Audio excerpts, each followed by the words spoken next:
At 18 after 9 o'clock, we are joined by Zakhele Madela, researcher and political activist, to look at King Misuzulu's reign over a divided Zulu royal family. And I guess the first question to ask is, would King Misuzulu Zwelithini's official recognition from President Cyril Ramaphosa at an event in Durban on Saturday legitimize him as the reigning monarch of the AmaZulu? Good morning to you, Zakhele, and welcome to the show. Good morning to you and good morning to your listeners. Can you respond to my opening statement, please? Yeah, your opening statement, it's not necessarily the confirmation by the government handing over a certificate to King Misuzulu that reaffirms that he is indeed the king of AmaZulu. The royal family members have always been divided back in the days. There's never been a smooth transition to these things. This one was not going to be an exception. However, the members of the royal family are managing to calm down now and accept King Misuzulu as the heir to the throne. It could have been any of the brothers, but at the end of the day, it could only be one of them. So for those of us who are familiar with the culture, nothing unusual, nothing untoward, and it is actually better that way that he was challenged by his own siblings. And we are now seeing more royal family members admitting defeat and accepting him as the king. There was the first wife of the queen, of the king, of the departed king, Umama Usbongile Dlamini, who took the matter to Maritzburg Court, containing half of the estate of the king. But she was there in acknowledgement of this King Misuzulu being the king. So these things are always happen. There's nothing unusual. So the government handing over the certificate, it is just a plus to say even the government of South Africa is going what AmaZulu people believe. There's a large people of AmaZulu who know and believe that King Misuzulu is the right heir to the throne. I guess the government handing over that certificate and recognizing the king finally, despite all the family internal disputes regarding his legitimacy to the throne, is to recognize and regard the king as a public servant, and also in order for him to enjoy the benefits, which include government funding and protection. He must have been recognized by the president in terms of Section 83A and B of the Traditional and Khoisan Leadership Act. But despite this recognition, which you have suggested is not the all-important thing, I guess in this respect, it would allow him the benefits. Would you then go on to say that the family still remain divided on his reign? No, the media is writing what it writes. The family is, of course, at the moment, the family is still divided, but it's people who are known who they are. For instance, it's uncles to the king, and it's few of his mothers, the queen that were married to his father. But every time there's an event, there's more people who support him. Just to give you context, there was only one of his mothers who supported him, the one in Ulundi. In the second gathering, then there was another one, Jane Mandovu, who came to support him during the Ungena Espayen coronation. Now, the one that happened Saturday, we had another queen coming in. And there are some of the brothers and the cousins who are also coming in to support.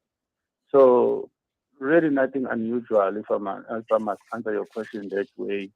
So we are hopeful that even Kings, or even if Prince Magate, who has taken the matter to court, he needs to be advised to withdraw that and come and support his brother, because he's certainly not going to win. He's going against a lot of people. He's going against the obvious.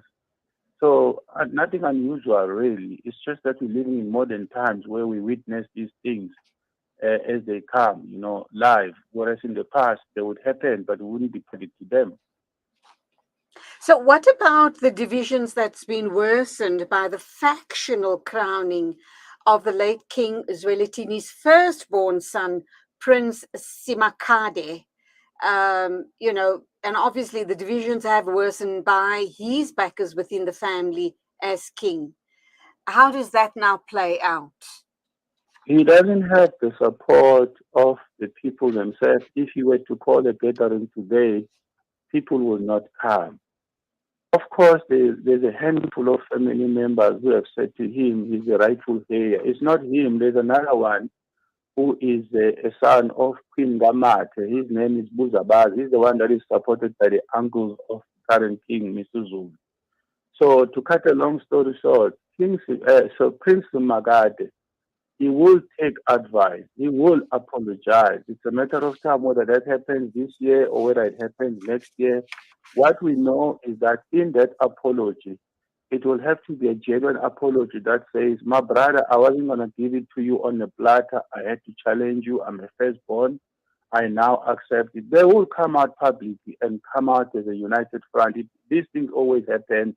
Even the departed king, there was a regent, King Misuzulu, who refused to let him take over the throne in 1971.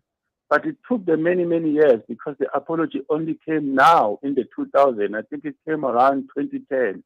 That particular from 1971, and only then the apology came in to say I was wrong to try and wrestle your kingship away from you.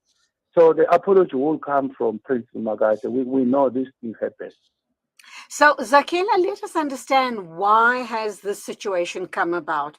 We do understand that the king had multiple wives and multiple children. And I'm not quite sure what the Zulu culture, if is it kind of automatic that in the Zulu culture, would it be the firstborn of the first wife that should be the king, or does it work slightly differently within the Zulu culture? Why are we sitting with this situation with a division in the royal family? Yes, a great question. We are sitting with this situation because people are now lying and saying what is Amazulu culture, what is not Amazulu culture. Let me put it this way. Our culture as Amazulu people, the son born out of the first wife is the one that will take over from you. But if there are things that prevent him, let's say maybe he's handicapped or maybe he's a loose person and he doesn't conduct him very, very well, there will be a gathering where he gets stripped of those powers. In this instance, King Misuzulu is not the first son of King Zwelithini. Now, the problem is there was this thing that because his mother comes from a royal family, therefore the so-called blood purity will allow him to be the heir to the throne. That Ah. is what that is what they use as a line of thinking. It's not for me to say it's right or wrong, and that is why the uncles to King Misuzulu are not even entertaining that. They're coming up with their own candidate, which is Buzabaz. The real men in that royal family there, the people who are still alive, the elders, they are not even supporting Simakate. They are also not supporting King Misuzulu. They are supporting another candidate, which the media doesn't write about. He's the son of the second wife of King Zwelithini, Mamugamate. So it's a question of how do people justify these things. But on the face of it, if there's nobody coming from another royal family, it's always the son of the first wife. And if that son of the first wife is defeating, it doesn't really matter that you got your firstborn from the second wife. You may have your first wife and you can only bearing girls, but as long as you have a son, eventually it's the son of the first wife. That is our culture on the face of it. Mm, mm. Yeah, Okay, yeah. it makes a lot of sense that obviously the reasoning you've given us is that King Misuzulu's mother was of royal blood as well, and even though she was not the first wife, because of her royal lineage, her son then automatically becomes king. Yeah, Before I close, but the uncles are disputing that because they are going with who is the eldest amongst the son of the departed kings, and they are saying Muzabazi comes from the second wife, not from the third wife. So in other mm, words, the elders there, they are refusing to recognize the blood purity of his mother coming from a royal family. They are sticking with what is the culture. And that's why I'm saying these things sometimes happen in the absence of a wife coming from the royal family. What do you do then in that instance? You look at the first wife, and if the first wife doesn't have a son, in this instance, the first wife's son died, Letubutula died in Randburg, and the elders went to the son of the second wife, not the son of the blood purity from Swaziland. Okay, because of these splits within the royal family, the uncles are involved as well. I'm kind of wondering, can this become ugly? Is the current king at risk in any form or way whatsoever? Would would the family try to harm him just to get, No, according to them, get the right person into the role of king of the Amazulu? no, of course, his life will be in danger. He may get poisoned, he may be killed, but it's not as bad as they make it. You're touching on a very important subject. What transpired on Saturday with all the events, the essence of the event is Amabul, the regiments and the maidens. Those are the people who hold the king. We call the king Amabul. What happens towards the end is you saw them coming in from different regions into the stadium. At the end, you see the king leaving his chair. He goes and joins Amabut. It's just a move to the left, to the right. It's not the traditional dance where these guys jump and round around the stadium. Yes, yes. It's the government interference again, overplaying the hype of the safety of the king. It had nothing to do with that. So the Amabuto were not giving their king to take him and run around the stadium and rage around the stadium because of the so-called safety. It's an overhype. They are overplaying it. The government has spoiled this thing. That is why the government must not come. They should have just come to hand over the certificate and walk away and stop making an overhype about the safety of the king. This king is still going to live here. His life is in danger. It's just a lie about this government. Even the people who don't want him to ascend to the throne, they were not even in the stadium. The government is spoiling this thing. Okay, I've got two comments from Sakumzi Tombeni. And the first comment reads, the only tribe in South Africa that has one king is Amazulu. Other tribes have so many kings within their hierarchy. His second comment, Sakumzi Tom Benny says, this is what King Shaka, wanted to have one state and all tribes should be under one king.